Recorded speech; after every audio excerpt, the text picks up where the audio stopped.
So, do you guys ever remember a game called Cube World that came out as an alpha that you could pre-purchase all the way back in 2011?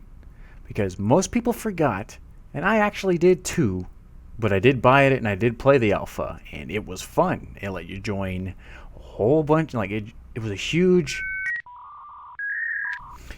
procedurally generated world that let you go out, collect items, collect weapons, collect treasures, armor, go on quests for NPCs, visit other villages. It was almost in like an endless game. You could just run around in this voxel-based RPG light kind of game. It was pretty fun. It let you join players, let you have fun with them, group together, do missions, collect pets. They did a whole bunch of stuff. And now, almost 8 years later, God, 2011 was probably not the year. But anyway, it's finally coming out on Steam, and anybody who purchased the game got pretty much a week early access or something like that. It's still probably going to be an early access game, but I was fortunate enough to buy the game years ago and got a Steam key for it, and I started playing it. And yes, even though the gameplay looks and plays almost exactly the same as it did 6 or so whatever years ago, there's a lot of stuff that has changed. And there's stuff that I like, and there's stuff that I don't like. So let's go talk about that. First thing I like, there's actually more content. When I first booted up the game, I thought it was going to be exactly the same as it was. They just put it on Steam.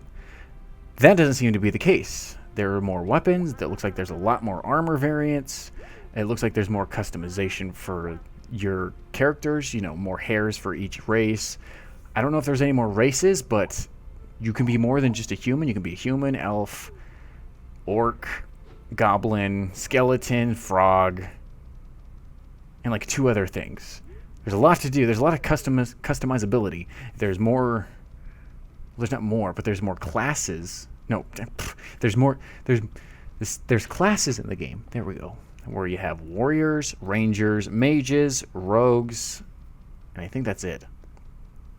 But those all have a different range of weapons, and I think they added a lot more since I played, because like things like rogue have different, like they have like these boomerangs and stuff like that, or rangers do. I can't remember exactly what. I think there might be rangers. They're all separated, and if you pick up weapons when you're looting for one class, you can't play it with if you're a different class. Like let's say I'm a warrior that uses maces and swords. You can't use daggers if you find them from an enemy that dropped. And stuff like that. You can keep them for your friends. You can keep them for your other files if you can somehow find a way to drop them. Or you can sell them. And that's usually what I end up doing. But yeah, those are most of the things I like. It's fun to explore. It's fun. There's a lot more buildings to explore. Because when I first played, it was all like open world. You just found groups of enemies that walked around. And usually you would have to fight them, or they were friendly NPCs you could talk to, and they'd usually give you information about the region you're in and stuff like that. Which, by the way, I'm going to go into the things I don't like about that, because there's regions now, and as you walk through the procedurally generated world, there's a whole bunch of different regions and different kingdoms you can access, which sounds really cool on paper, but there's a reason why I don't like it, and we're going to get into that here in a moment, because that's almost kind of everything I like about the game that's changed. If I were to put my review on how the game plays and my opinion of it, it's really fun.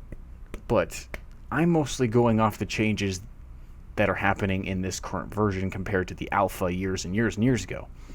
So now let's move into the things I don't like. And the first thing is, you can collect things in your region that let you help traverse the area easier, like gliders, boats. You can get climbing picks, so you can climb walls without exerting stamina and stuff like that. It's all cool and fun. You find them in like temples and in graveyards and a whole bunch. It's just random, That's what makes it fun. The problem is they're locked to the region you're in, and that's really irritating, because you're boating and you're like, oh cool, there's another island over there. It's in a different kingdom. Let's go. And you go all the way over there, and next thing you know, you fall out of your boat because it doesn't exist in that region. You have to go find it in that new region to be able to boat again. And I think that's really fucking stupid. You find an item, you still keep the item. It's really dumb. And I know I like the concept of regions. I don't like the concept of you losing your items, but it kind of does make sense because then you go to a new region. If you already have the stuff you need to traverse it, what's the point of exploring it, I guess? You know, it's like you play one region, explore everything, and you want to move on to the next area. It makes sense to kind of start from scratch to a certain degree.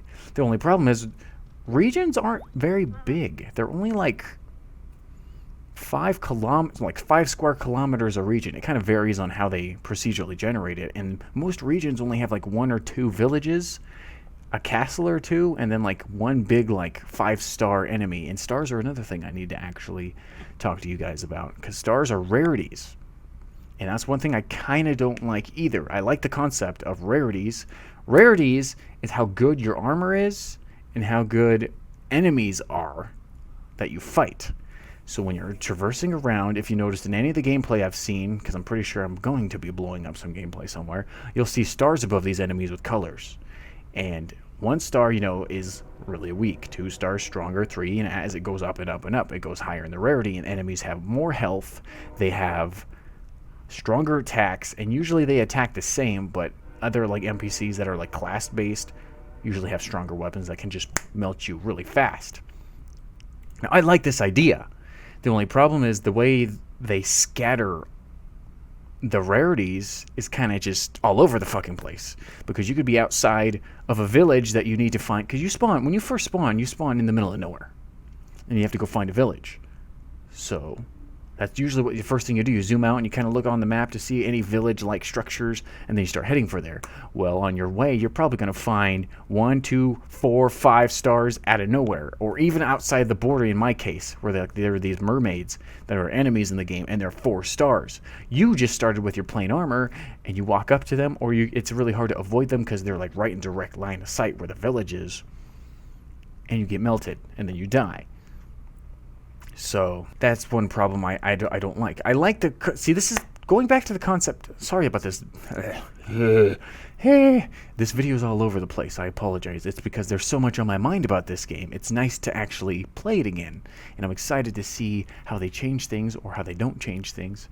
So going back to what I was saying about regions, I wouldn't mind regions losing your items if they were bigger.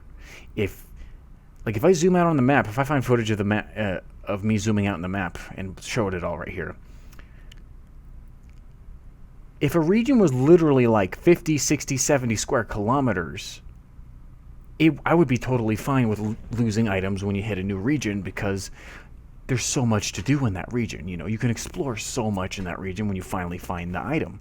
You know, you could spread out the key items more in a larger area, so it seems like an actual accomplishment when you find one, and you can use it more in that region for a longer time. Because I've only played about 10 hours in the game, and I've explored 2 regions. The only reason why I have was because I had my own region when I started playing, and then I had to warp to my brother's region when he started his characters. Because when you join online, you don't like warp to your guy and you load in their region when you hit join. When they invite you, they spawn in their own region that's procedurally generated somewhere across the world. And in that case, I had to go find the village to hit this new warp guy, which is also a cool new feature, to warp to my brother, which was 116,000 kilometers away. So the only way you could actually find him was to hit that warp thing, because it was like a flying eel that like sped at the speed of light that let me go all the way to his region. Azrael, Flight Master. Where are you on the map? There you are. Let's fly to T. Distance 118,000 kilometers. Flight time 30 seconds. Woo! Oh my gosh! We are flying at light speed. 30 seconds is what it said. It's just fucking blue space, and I'm on an eagle flying like there's no fucking tomorrow. We are arriving in 7, 6, 5. Look at the coordinate. Holy fuck. I'm dropping down. Yeehaw! Where are we dropping, Where are we dropping, boys? There you are. Behind you. Huh? How do I see wave? you. Hi. And when you hit that region, I lost everything. No glider, no boat, no harp, no flute. All my armor is invalid because armor's locked to the region too. So that means all my health upgrades disappeared. All my weapon strength, all that special stuff went away. So I went from having like 500 health to like 113 health. And I became a glass cannon with no damage. Almost just like starting a brand new character. It's really annoying. Because I would like to help him out with my new stuff and help him get his bearings going, but nope, new region, new thing, new blah de blah de blah. But going back to the size of the region, if it was just bigger, you could put more treasures, because there are other things than just key items when you find in those like specific temple locations or graveyards or what do you call them, watchtowers. There's a whole bunch of different things you'll see along the gameplay, especially if you haven't played the game before or seen the game before. There's just a whole bunch to explore in these open fields and stuff. But if they made it bigger, again, you could put more treasures, because you can find armor and treasures and stuff in those different buildings and areas. It would make exploring it a lot more worthwhile, and you could find rarer armors and things like that to level up the area. And then when you finally get the region done, after you should probably be in a region for like 20 hours because the game's so huge, you can move on to a new region, and it'd be like starting a new game plus and a new land. And it would be also a way to have different biomes in your region, because the region I'm playing in is like all foresty and prairie, and it has rivers and stuff. And the region like right above mine is like a desert. And as soon as I walk into that desert, I lose everything. Doesn't really make me want to leave the region. That's the problem I have about this region locked items thing, because it's like, well, this should be in the same region. It should be in the same kingdom or whatever the hell you call it. It's just a different biome. But no, it's considered a brand new different region, and you're stuck with your SOL. And if it was bigger, you would have all these different regions all these different biomes in the region, and you could explore it and have fun and have a cool old time with your friends. That's not the case. That's one thing I would love to have change, and I apologize for ranting about it so long, but that's literally the biggest problem I have about Cube World right now. But going back to the classes, I feel like classes should be locked to biomes, especially if they take my idea, which I'm pretty sure they're not. But if they take my idea and making regions huger, like kingdoms, I like to call them kingdoms because they call it a place. The NPCs call it a place. And it's like a kingdom. And then some other cults and other soldiers from other kingdoms come in and invade, and that's the whole reason why you're questing and fighting around, to save the kingdom from these bad guys and stuff. But if they made them bigger, you could lock certain class enemies to certain biomes and other regions within the region, which sounds contradictory. But I just say that because it just makes sense. You don't want to walk out of a village and get marked by a 5-star mage that's just hanging out there because he has nothing else better to do.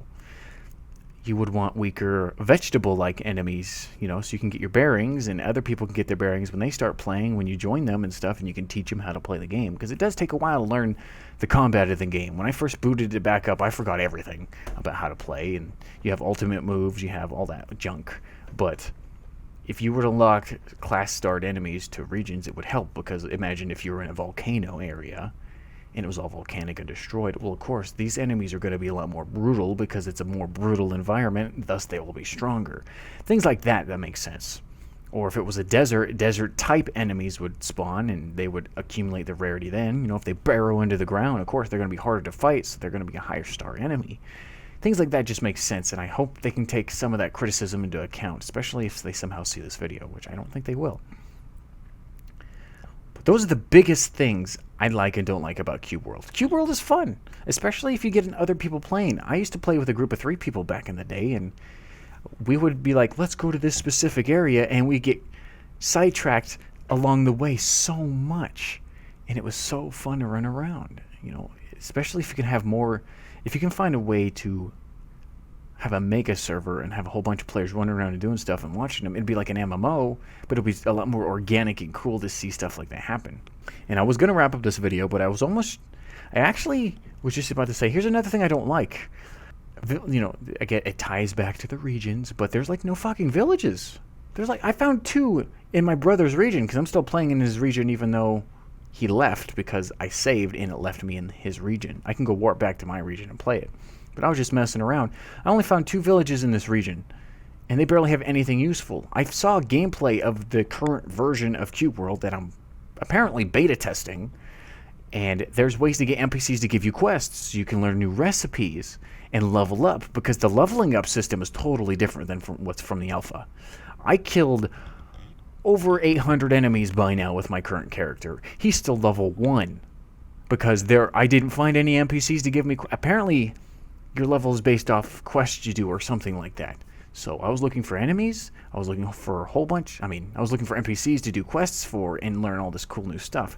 That never happened. I've played for 10 hours and haven't come across. I can't even talk. I haven't even come across a single quest for an NPC, to do. The only thing I've had as closest thing to a quest was I talked to an NPC in a village, and he's like, "Oh, hey, I saw the glider up in this volcano, and I didn't need it, so I left it there. So you should go pick it up, because you don't have one in this region." And that's all what they do. They just tell you where, like, these key items are, and then you go. But I've seen in this special 16-minute gameplay of the developer playing it or whatever, he talked like an NPC in a camp.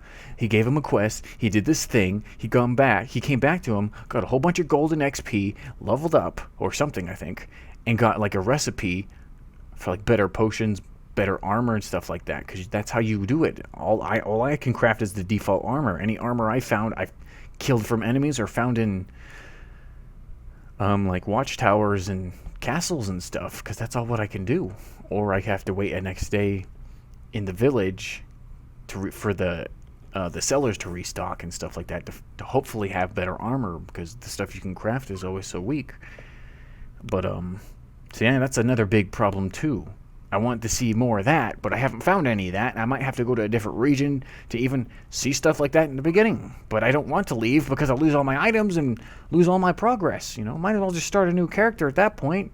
I'm playing as a warrior now. I really want to know what it's like to be a mage. It ain't gonna be fun if I can't, like, store stuff. Because imagine if I could have, like, it was a unified world. And that's weird to put in parentheses. But if I could buy a house in a village, this would be a feature you should add. Imagine you could share it with your other characters or your friends, and you could have, like, a chest or something to put all these different items in, somewhere to put storage in. So when I play with, like, Axel, which is my character I'm playing, if you see in the footage, he's a warrior, but then he finds, like, this awesome, cool, kick-ass mage staff. He can go back to his house, store it, and then I can go play as Xeno, which he would be a mage if I ever created him, and then he would go walk back to Axel's village and pick up this badass mage and be like, yes.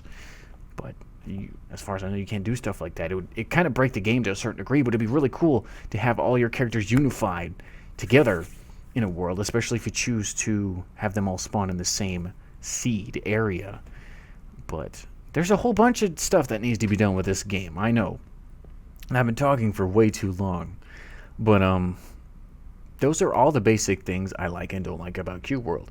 Fix the regions, as in make them bigger. I'm fine with the whole losing items thing, because if you go to a brand new area, realistically you wouldn't lose stuff, but I don't know. I've said that 1,000 times.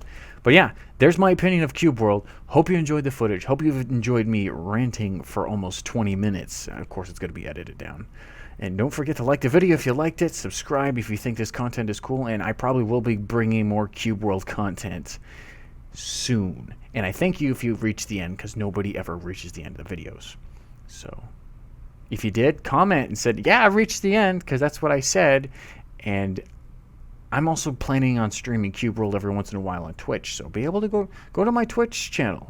It's just search Xeno76 on Twitch, and there it is. Boom. So that's all what I have to say. I'm gonna go do something a little more fun, even though I'm having fun making this video. So until next time, Xeno signing off. So see you later. Okay. That's a glider. You see that? That glowy thing looks like a glider. I haven't been able to get one of those since, I played that in the alpha. Is that literally just sitting there?